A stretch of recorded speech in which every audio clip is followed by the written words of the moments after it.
Welcome to Shelby Stitcher. This is Joan Parker. In front of you is a pillow that I made years ago that I actually hand quilted inside the pumpkin with a design called the pumpkin seed. And I hand quilted around the star and I did diagonal lines up to the pumpkin and off the edge. I'd made Shari's star pillow and it ended up looking like a hazmat site because the orange was so bright. I love the bright oranges, but they needed to be toned down a bit. So I wanted to make a sister pillow to go with this one. I had some of the same Thimbleberries backing, and I also had some of this Thimbleberries pumpkin fabric. So I'll show you what I came up with, and this is all just made up in my head. As I was cleaning up my sewing room last week, I spent an hour twice just to get my cutting table cleared off, and I would love to show it to you. It's beautiful and cleared off. I was inspired by Dana K. White, who said you shouldn't put something somewhere that has a purpose for something else. So I was thinking, man, my cutting table had been reduced to like a 15-inch section of place where I could cut when I actually have a 6-foot wide, 3.5-foot deep table. So I got that all cleared up. It did take 2 hours, but I was not to be defeated.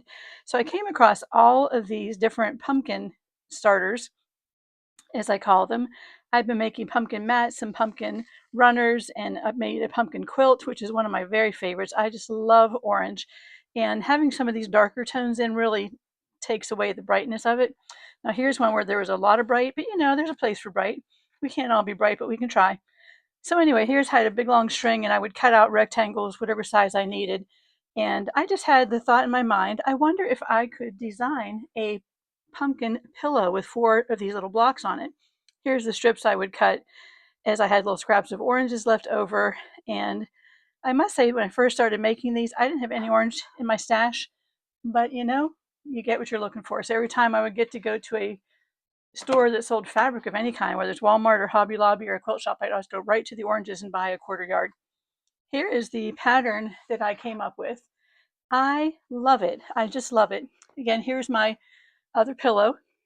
Unfortunately, I didn't have any of this orange in my strips or in my orange stash anymore. I must have used that one up because it was a favorite. This one, I'll just tell you how I designed this, and I don't have specific measurements except for a couple tiny parts.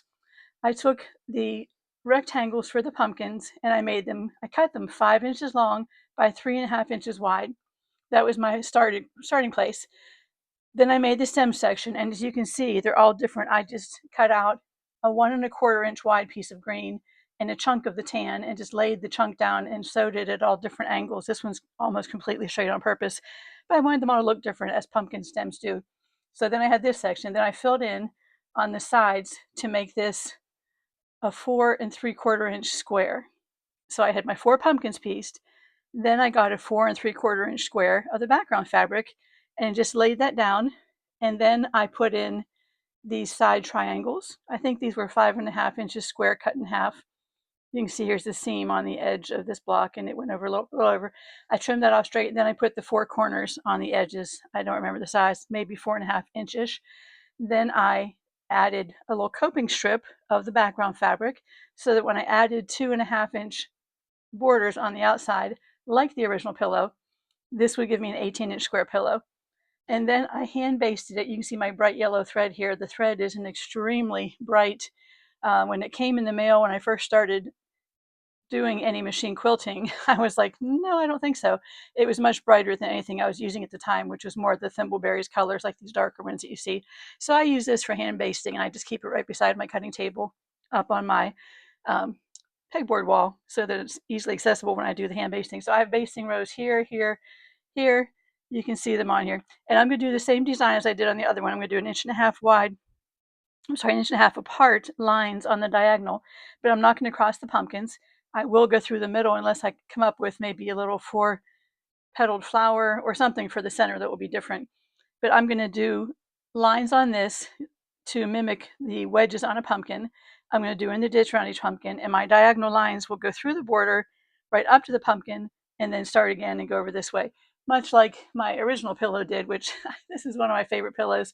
I love this. I love white pumpkins, and I have a pumpkin quilt in my living room, and I have 4 white pumpkins on my quilt, and the rest are all orange, but I just love this, and it just is something I look forward to setting out every fall season.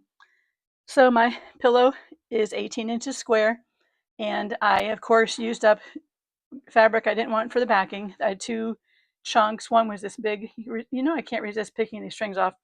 Anyway, one was this big chunk of this bright marble-ish looking yellow, which I would never use on a quilt front because I just don't like yellow very much. I do like gold, and I had just a big enough piece to piece these together. And you can see my basting lines a little more easily back here. Sorry for the shadows, but this is where we live. Anyway, hope you enjoyed this and gives you an idea of how you can take 4 little picture blocks and make them into a pillow top. So I'm looking forward to hand quilting this while we're on our trip. Thank you for watching. Please remember to use it up, wear it out, make it do, or do without. Hit that thumbs up button if you enjoyed this video, and please subscribe. Thank you.